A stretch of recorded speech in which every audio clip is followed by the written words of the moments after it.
হযরতে নূহ আলাইহিস সালাতু ওয়াস সালামের সম্প্রদায় আল্লাহর পয়গম্বরের সঙ্গে যখন নাফরমানি শুরু করে দিল, নাফরমানি করতে করতে যখন সীমা লঙ্ঘন করে ফেলল, আল্লাহর পয়গম্বর আল্লাহর কাছে পানা চাইল। আল্লাহ রাব্বুল আলামিন বললেন, ওরে নূহ, একটা কিস্তি বানাও, একটা জাহাজ বানাও, আর জাহাজটা বানাইয়া তোমারে যারা যারা মানে, আমি আল্লাহর ওয়াহদানিয়তকে যারা স্বীকৃতি দিয়েছে তাদেরকে জাহাজে উঠাও, আর প্রত্যেকটা প্রাণীর দুইটা করে জোড়া মিলায়া মিলায়া, একটা পুরুষ একটা নারী জোড়া মিলায়া মিলায়া প্রত্যেক প্রাণীকে উঠাও। আমি মহান আল্লাহ একটা বিশাল প্লাবন দেব, একটা বন্যা দেব, সমস্ত কাফির এবং মুশরিকরা আমি আল্লাহ ধ্বংস করে দেব। আর তুমি একটা জাহাজ বানাইয়া সবরে লইয়া জাহাজে উঠো, আমি আল্লাহ তোমাদের জাহাজওয়ালাদেরকে আমানে রাখবো, নিরাপদে রাখবো। পয়গম্বরের এই জাহাজটা বন্যার পানিতে ভাসতে ভাসতে জুদি নামক পাহাড়ের মধ্যে গিয়া আটকে ছিল। ওই যেই দিন জুদি নামক পাহাড়ে আটকে গিয়েছিল জাহাজটা, ওই দিন তারিখটা ছিল মুহররমের চাঁদের 10 তারিখ। ওই দিনটা কোন তারিখ ছিল? মুহররমের চাঁদের 10 তারিখ। সুবহানাল্লাহ। আল্লাহর খলিল ইব্রাহিম আলাইহিস সালাতু ওয়াস সালাম, আপনারা ইতিহাস সবাই জানেন, আল্লাহর খলিল ইব্রাহিম আলাইহিস সালাতু ওয়াস সালামকে নমরুদ অগ্নিকুণ্ডে নিক্ষেপ করেছিল, আগুনে নিক্ষেপ করে দিয়েছিল। আল্লাহর খলিলকে রাখবে না, আগুনে পুইরা ছাই বানায় ফেলবে, পৃথিবীতে রাখবে না, আগুনে ফালাইয়া দিছে। আমার আল্লাহ আগুনের প্রতি একটা নোটিশ জারি করে দিয়েছে। সুবহানাল্লাহ বলেন, আওয়াজ দিয়া বলেন, আগুনে কথা শুনে কার? আরো জোরে বলেন, কার? ভাই, ভালোভাবে যদি আমরা দেখি, আগুন আল্লাহর কথা শুনে, দরিয়ার পানি আল্লাহর কথা শুনে, বাতাস আল্লাহর কথা শুনে, লক্ষ লক্ষ কোটি কোটি তারকা আল্লাহর কথা শুনে, চন্দ্র সূর্য আল্লাহর কথা শুনে, জঙ্গলের হিংস্র প্রাণী বিষাক্ত প্রাণীরাও আল্লাহর কথা শুনে, সমুদ্রের তলদেশের প্রাণীরাও আল্লাহর কথা শুনে, আল্লাহরে মানে না, কথা শুনে না দুনিয়াতে একমাত্র মানুষে। কথা কয় না, ঠিক কিনা? আরে মানুষরে আল্লাহ কো সুদ খাইস না, এটা সুদ খা। মানুষরে আল্লাহ কো ঘুষ খাইস না, এটা ঘুষ খা। মানুষরে আল্লাহ কয় জিনা করিস না, ব্যভিচার করিস না, এটা জিনা করে ব্যভিচার করে। তাহলে এটা আল্লাহর কথা মানে না? মানে না? মানে না। আরে মানে না তো শুধু তা না, আল্লাহর অস্তিত্বকেই স্বীকার করে না এমন কাফিরও পৃথিবীতে আছেনি না? নাই, অভাব নাই। আল্লাহর অস্তিত্বকেই স্বীকার করে না, নাস্তিক্য মতবাদকে লালন করে। আমার মুহতারাম ভাইয়ারা, আগুনের প্রতি রব্বুল আলামিন একটা নোটিশ জারি করে দিলেন, ইয়া নার কুনি বারদাও ওয়া সালামান আলা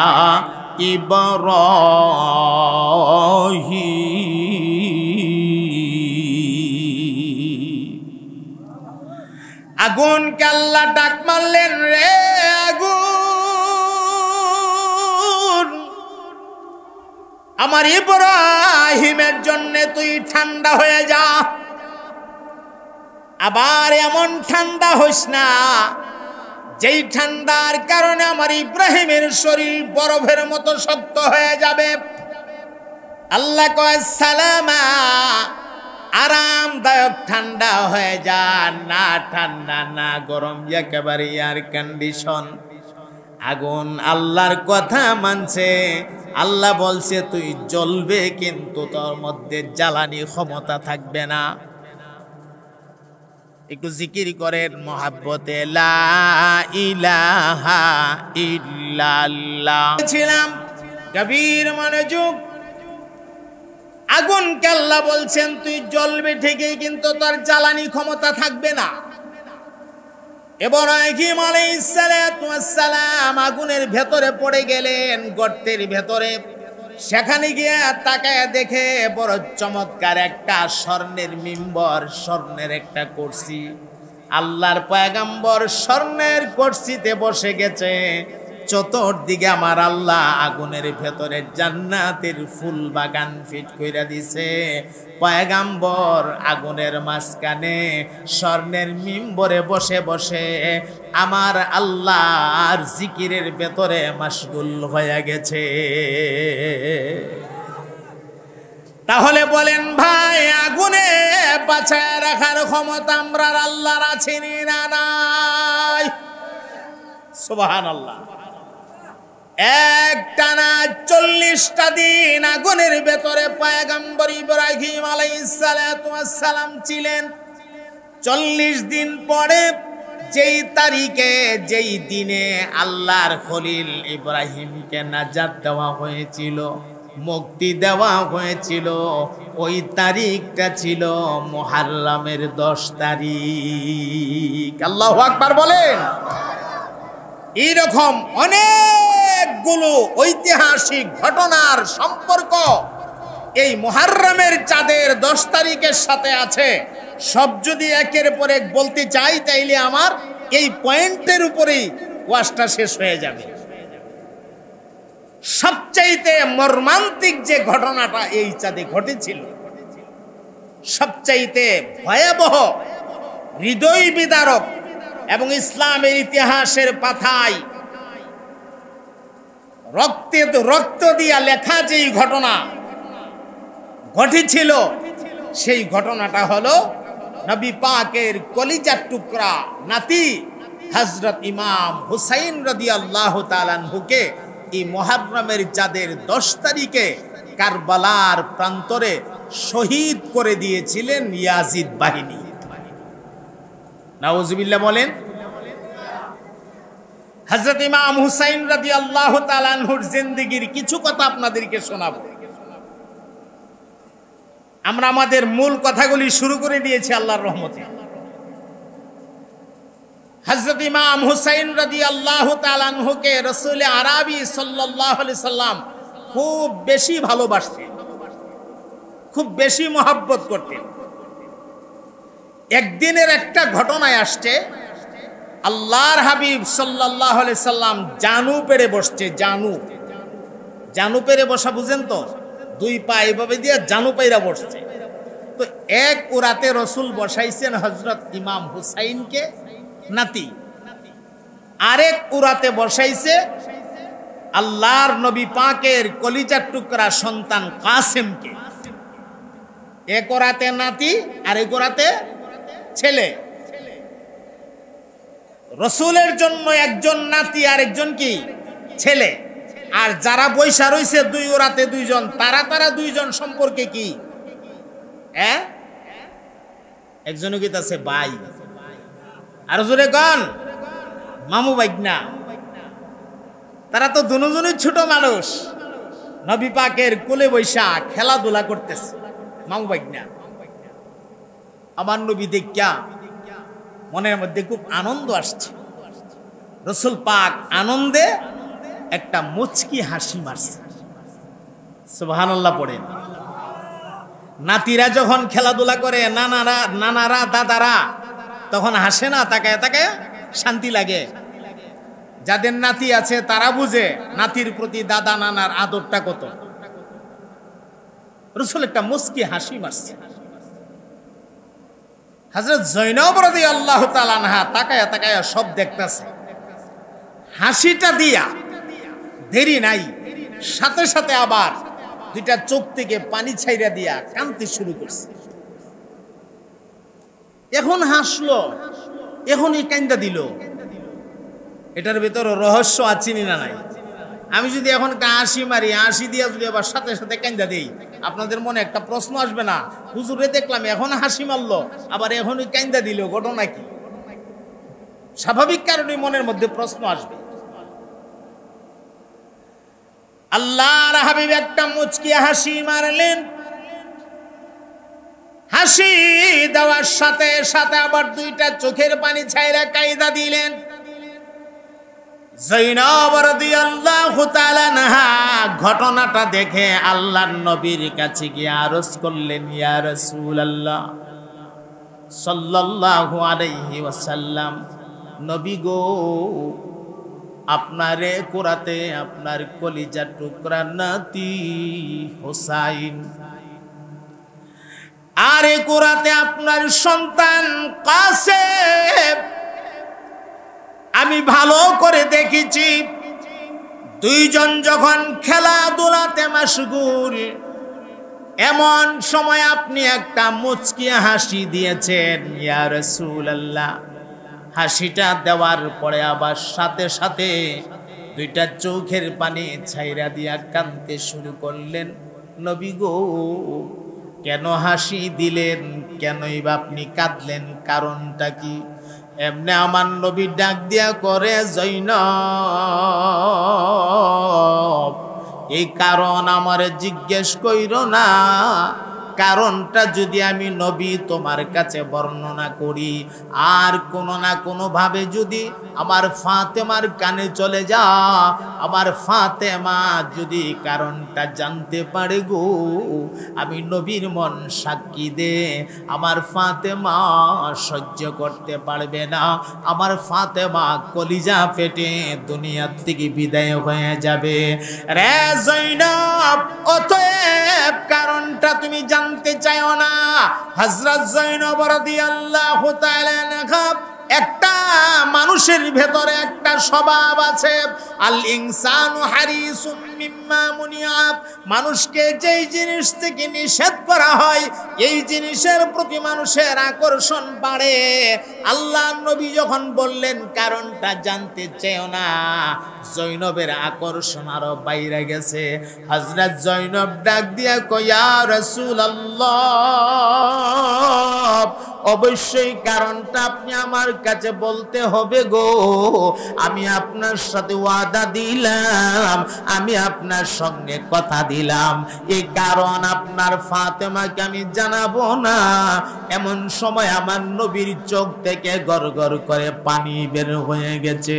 নবী আমার ডাক দিয়া কান্দে আর কয়, যায়েনব, আমার এক রাতে আমার কলিজার টুকরা নাতি হুসাইন রে বসাইছি, আরে কোরাতে আমার সন্তান কাসেম রে বসাইছি, তাদের দুইজনের খেলাধুলা দেখে আমি রাসূলের মনের মধ্যে একটা বিরাট আনন্দ আসছে, আমি আনন্দের কারণে একটা মুচকি হাসি দিয়েছিলাম। আল্লাহর নবী ডাক দিয়া কয়, যায়েনব রে, আমি হাসিটা দেওয়ার সাথে সাথেই দেখি হযরত জিবরাইল আমিন সালাম দিয়া আমার কানের কাছে হাজির হয়ে গেছে। আল্লাহু আকবার বলে। আল্লাহর নবী ডাক দিয়া কয়, রে যায়েনব,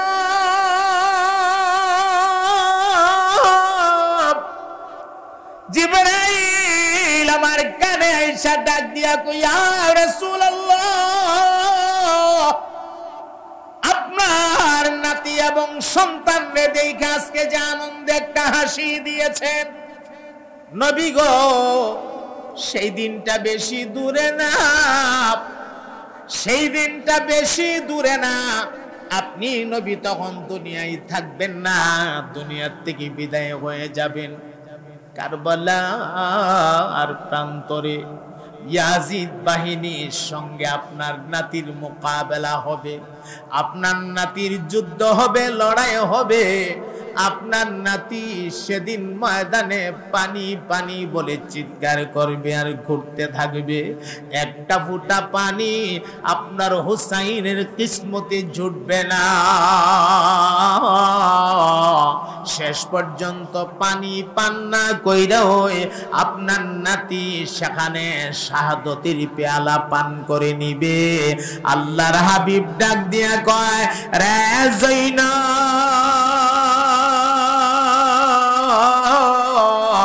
এই কথাটা যেই মাত্র আমার কানে জিব্রাইল জানায়া দিল রে, আমি রাসূল আমার চোখের পানি ধরে রাখতে পারি নাই, অটোমেটিক আমার দুই চোখ দিয়া পানি বের হয়ে গেছে। হায়রে আমার আফসোস, আমার নাতি যেদিন শহীদ হবে, আমি যদি দুনিয়াতে থাকতাম আমার নাতিরে তো আমি সহযোগিতা করতে পারতাম, আমি তো থাকবো না। এই কথা শোনা মাত্র আমি আমার চোখের পানি আর ধরে রাখতে পারি না।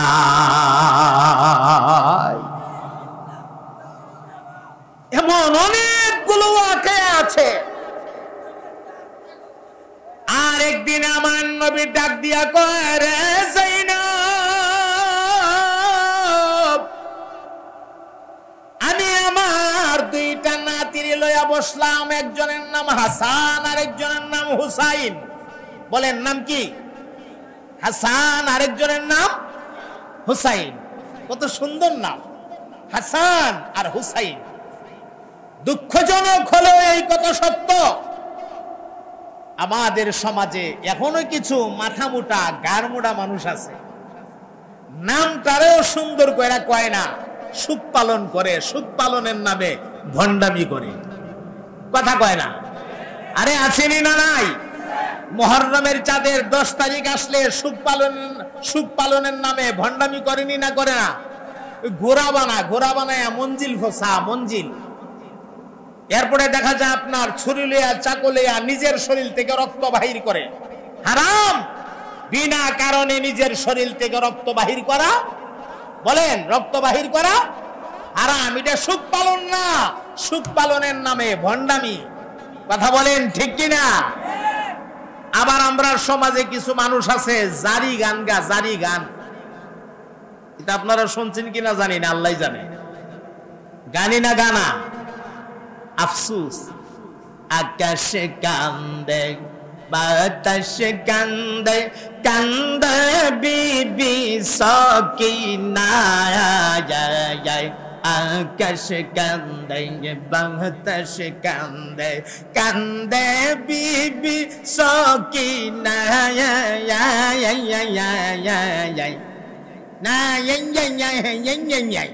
আচ্ছা এটা কোনটা? আরে খালি পৃষ্ঠে ঘুরায় আসলো, কাছে বসলো না। এটা পাগলামি ছাড়া আর কিছুই না।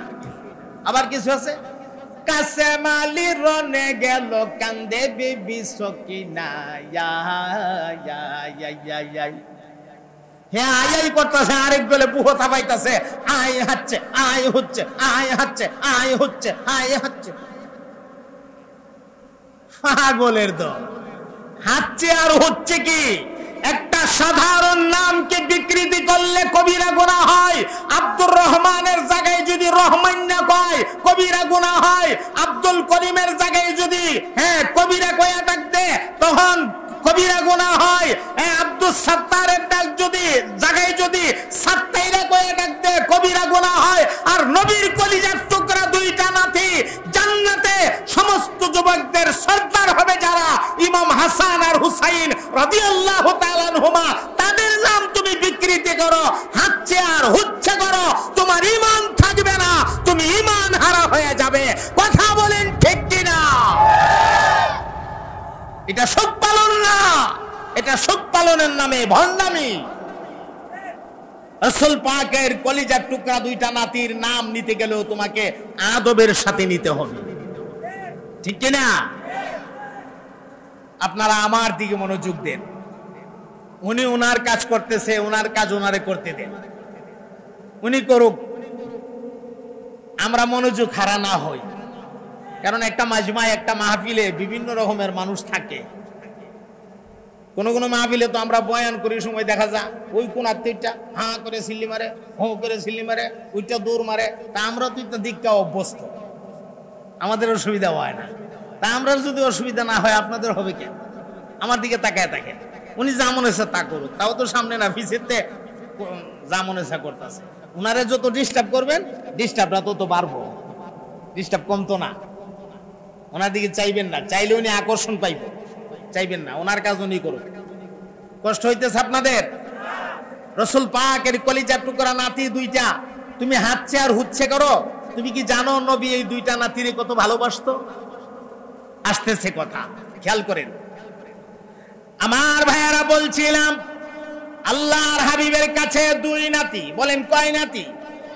দুই নাতি, হাসান এবং হুসাইন রাদিয়াল্লাহু তাআলা আনহুমা।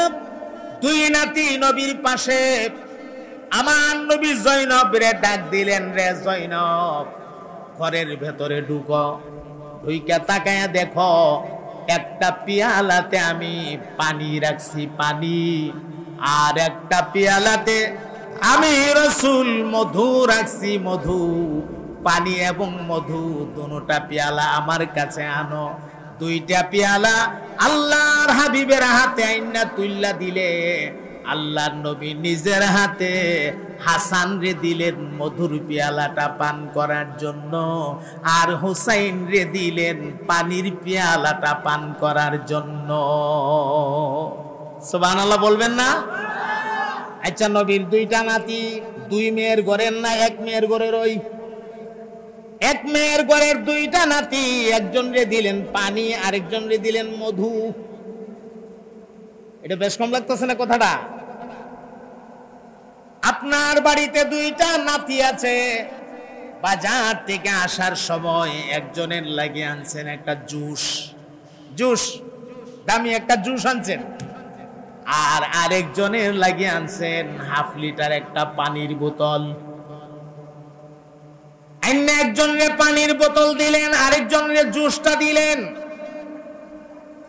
আপনার মেয়ে যদি কাছে থাকে অথবা যে কেউ কাছে থাকে, আপনাকে বলবে আপনি কেমন নানা, একজনের পানি দিলেন আরেকজনের জুস দিলেন। পানি দিলে দুজনরে পানি দেন, আর জুস দিলে দুজনরে জুস দেন। এমন বৈষম্য করলেন কেন? কারণটা কি? আর আল্লাহর নবী তো ইনসাফের ভান্ডার দিয়ে আল্লাহ নবীরে দুনিয়াতে পাঠাইছিল। আমার নবীর দ্বারা তো কোন রকমের বেইনসাফি হওয়ার কথা না, ঠিক কিনা? কোন বেইনসাফি হওয়ার কথা না। হযরতে জয়নব ডাক মারলেন, ইয়া রাসূলুল্লাহ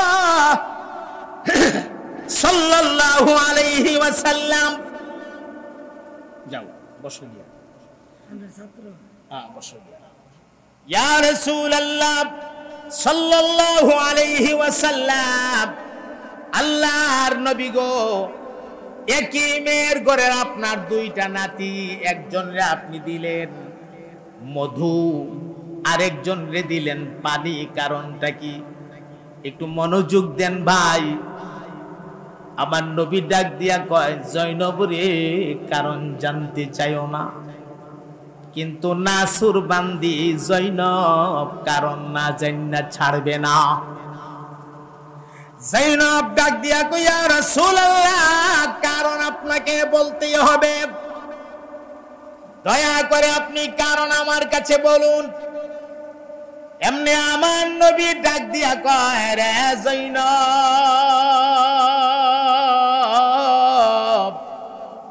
সেই দিনটা বেশি দূরে না রে, ওই কুফাবাসীরা ওরা গাদ্দারি কইরা আবার হাসান রে মধুর সঙ্গে বিষ মিশাইয়া দিবে পান করার জন্যে। আমার হাসান তাদের ষড়যন্ত্র বুঝতে না পাইরা ওই বিষ মিশ্রিত মধু পান কইরা শহীদ হয়ে যাবে। আর আমার হুসাইন কারবালার প্রান্তরে ওই ময়দানে কারবালাতে পানি পানি পানি পানি বলে চিৎকার করে ঘুরতে থাকবে। আমার হুসাইনের কিসমতে একটা ফোঁটা পানি জুটবে না। এই জন্য আমি রসুলের মনটা চাইলো আমি দুনিয়ার থেকে বিদায়ের আগে আমার হাসান রে আমার নিজের হাতে এক পেয়ালা মধু আর আমার হুসাইনকে আমার নিজের হাতে একটা পেয়ালা পানি পান করাইয়া দেই। আমি আমার মনের তামান্নাটা পুরা করলাম, কারণ সেদিন তো আমি পৃথিবীতে বেঁচে থাকবো না। রাসূল পাক কত আদর করতেন নাতি দুইটাকে, শুনলে অবাক হয়ে যাবেন। একদিন হযরত ইমাম হুসাইন আমার নবীর দরবারে এক, নানা আমার একটা ঘোড়া কিনা দেও। কি কিনা দেও? ঘোড়া কিনা দেও। নাতিরা তো নানার কাছে আবদার করতেই পারে, এমন আবদার করে না, নানা বাজারে যাও আমার লাগি একটা বল আইন, একটা ব্যাট আইন। এমন কিছু নাতি আছে না? আবার কিছু নাতি আছে, নানা বাজারে যাও আমার কায়দাটা সিরাই আছে, একটা কায়দা আইন, একটা সিফার আইন। এই দুইটা নাতির মধ্যে বেশ কম আছিনি, কথা কয় না। যেই নাতি বলসা ব্যাটসা আর যেই নাতি কায়দা সিফার আসা, দুই নাতির মধ্যে বেশ কম আছিনি। সুবহানাল্লাহ। আমার নবীর কলিজার টুকরা নাতি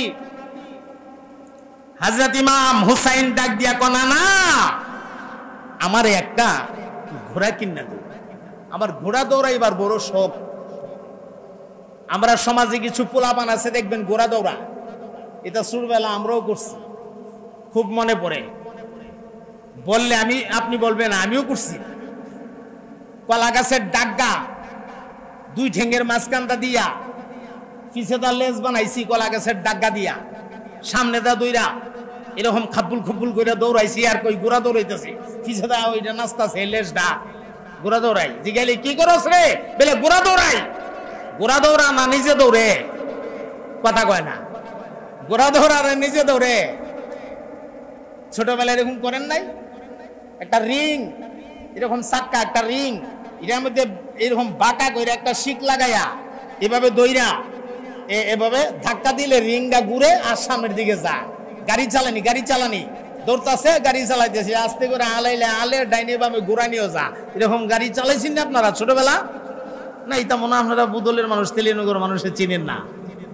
গাড়ি চালাইছেন? এটা আমরাও চালাইছি। আর এটা তো আর হরেন দেবার জায়গা নাই, টিপ দিয়া তোর হরেন না, আর মুখ দেখো পিপি পিপি পিপি পিপি পিপ, কথা কয় না। মানুষ দেখলেও তো পিপ পিপি, আরে কি রে পিপ পিপ করস? কি করস? তো ঘোড়া চালাই, গাড়ি চালাই। আসলে কি গাড়ি চালা না হে চলে? কথা কয় না। ছোট মানুষ তো। নানারে ডাক দিয়া কয়, নানা ঘোড়া কিনা দেও।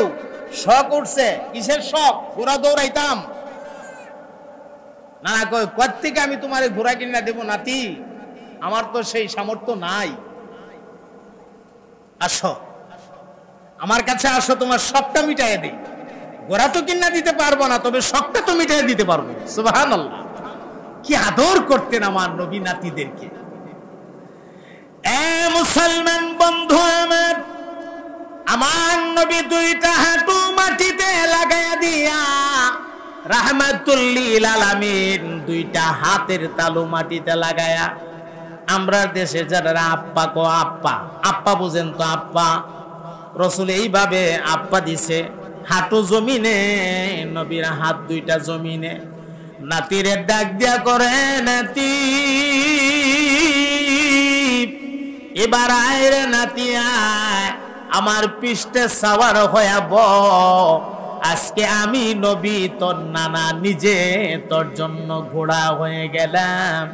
নাতি ফিটের উপরে দুইটা পা দুই দিকে দিয়া বৈশা নানারে ডাক দিয়া কো, নানা ঘোড়া তো পাইলাম, এটা কেমন ঘোড়া গো? ঘোড়া দি চলে না, এক জায়গায় দাঁড়ায়া থাকে। চিন্তা করেন কথা। ঘোড়া তো পাইলাম, কিন্তু কেমন ঘোড়া পাইলাম? এটা দি চলে না, এক জায়গায় দাঁড়ায়া থাকে। আমার নবী আস্তে আস্তে করে হাঁটু এবং হাত দিয়া সামনের দিকে বাড়তে শুরু করছে, চলতেছে, ঘোড়া চলতেছে। সুবহানাল্লাহ কোন? নাতি ডাক দিয়া কয়, হ্যাঁ নানা, আমার ঘোড়া এটা কেমন ঘোড়া গো, লাগাম নাই, ধরার কোনো জায়গা নাই, মানুষ দিছি লাগামে দইরা টানে। এমনি আমার নবীর বাপরি চুল মুবারক গুলো থেকে একটা গাছা চুল উঠাইয়া নাতির হাতে ধরাইয়া দিয়া কর, নাতিরে নে, আমার এই চুল গোলাই হইল তোর গোড়ার লাগাম। আল্লাহু আকবার বলে।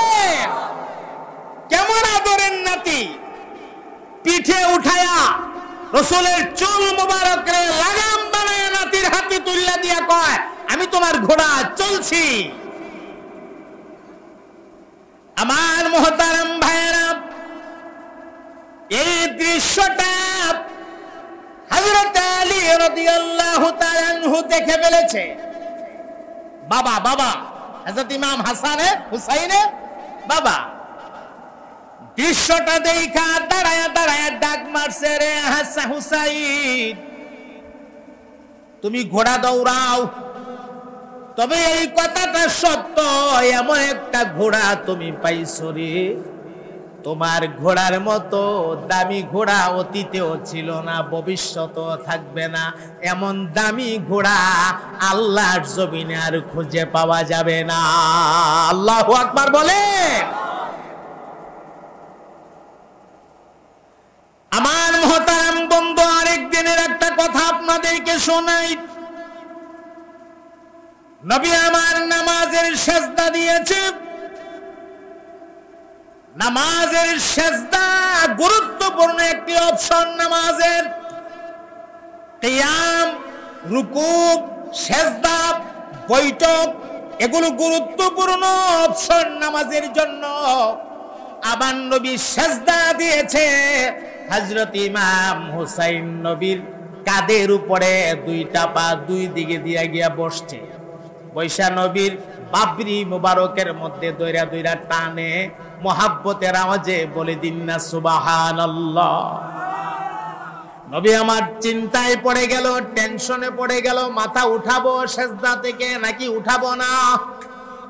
মনে মনে ভাবতেছে, যদি মাথা না উঠায় আল্লাহর হুকুম লঙ্ঘন হবে, আর যদি মাথা উঠায় আমার নাতির মনে কষ্ট পাবে, নাতি কষ্ট পাবে, আমি এখন কোনটা করি?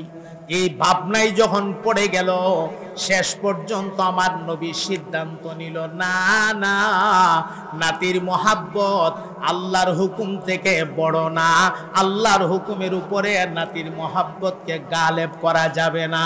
নবী সিদ্ধান্ত নিল মাথাটা টান দিয়া উঠাইয়াই ফেলবে। এমন সময় আমার আল্লাহ জিবরাইল রে ডাক মারলেন, রে জিবরাইল, আর দেরি করিস না রে, জলদি জলদি যাও, আমার হাবিবের কানে গিয়া সংবাদটা জানায়া দে রে, হুসাইন রে শুধু আমার বন্ধু একা ভালোবাসে তা না, হুসাইন রে স্বয়ং আমি আল্লাহ নিজেও ভালোবাসি। আল্লাহু আকবার বলেন চিৎকার দিয়া। আমার বন্ধুরে জানায়া দাও, যতক্ষণ পর্যন্ত হুসাইন নিজের ইচ্ছায় আমার বন্ধুর কাছ থেকে না সরবে, ততক্ষণ পর্যন্ত আমার বন্ধু যেন সেজদা থেকে মাথা না উঠা। আর এই নামটা নেওয়ার সময় আপনি বলবেন হাঁটছে, আর বলবেন হুচ্ছে। ফিটটার মধ্যে তেল দিয়ে রেডি হয়ে যায়েন, হাত কাল্লা ফেরেশতা রেডি আছে, বাইরে ফুরান বাপ দেখাইব, কথা কয় না, ঠিক কিনা? এগুলির সুখ পালন কয়, নিজের শরীর থেকে নিজে রক্ত বাহির করে হাই হাঁটছে হাই হুচ্ছে করে, এগুলো ভণ্ডামি, এগুলো ভণ্ডামি ছাড়া আর কিছুই না।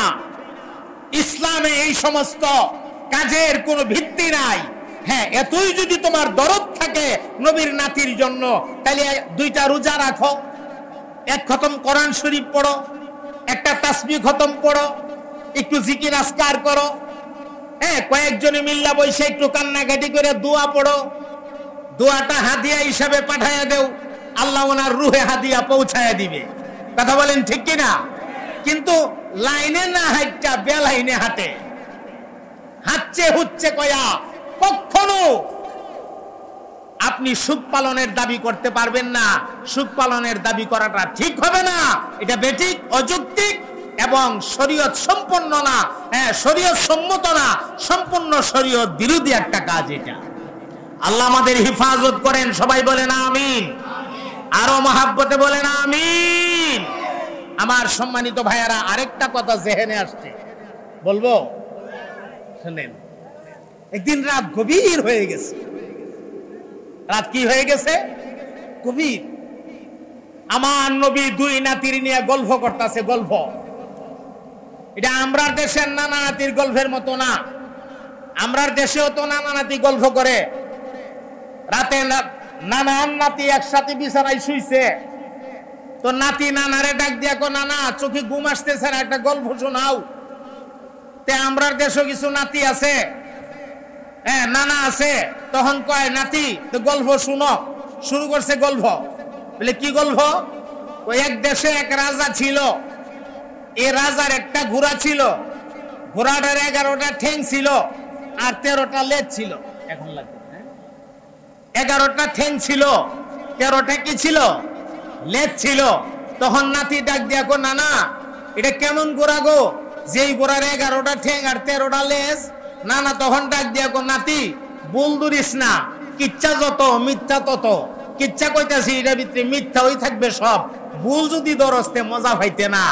নাতি নানা নাতির সাথে গল্প করে আর বলে কি, কিচ্ছা যত মিথ্যা তত।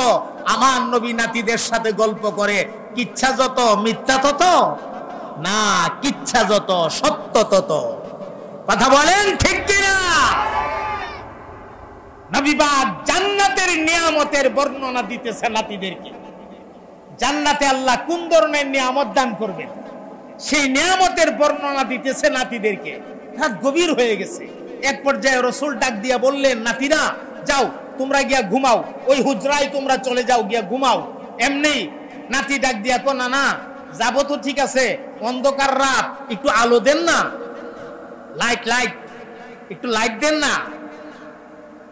তখনকার সময়ে তো বর্তমান সময়ের মতো হারিকেন বাতি ছিল না, কুফি বাতি ছিল না, মোমবাতি ছিল না, টর্চ লাইট ছিল না, কারেন্টের ব্যাটারি লাইটও ছিল না, কারেন্টের যে চার্জের লাইটও ছিল না, কিছুই তো ছিল না। রাসূল রে কইতাছে, না একটু বাতি দেন না, এই ঘরে যাইতাম। নবী শুনছে, আমি কই থেকে তোমার বাতি দেব, আমার কাছে তো বাতি নাই, বাতি কই থেকে দেব? হযরত ইমাম হুসাইন নানার দিকে তাকায় কো, নানা আপনার কাছে বাতি নাই, আপনি বলবেন আর আমি বিশ্বাস করে নিমু? কথাটা খেয়াল করেন, ছোট মানুষ, কথা কত মজবুত, কত শক্তিশালী কথা। আপনার কাছে বাতি নাই, আপনি বলবেন আর আমি বিশ্বাস করে নিমু? সারা দুনিয়ার মানুষরে পথ দেখাইবার লাগি আল্লাহ আপনাকে পাঠাইছে, আর আপনার কাছে বাতি নাই, এটা আমি বিশ্বাস করে নিতাম?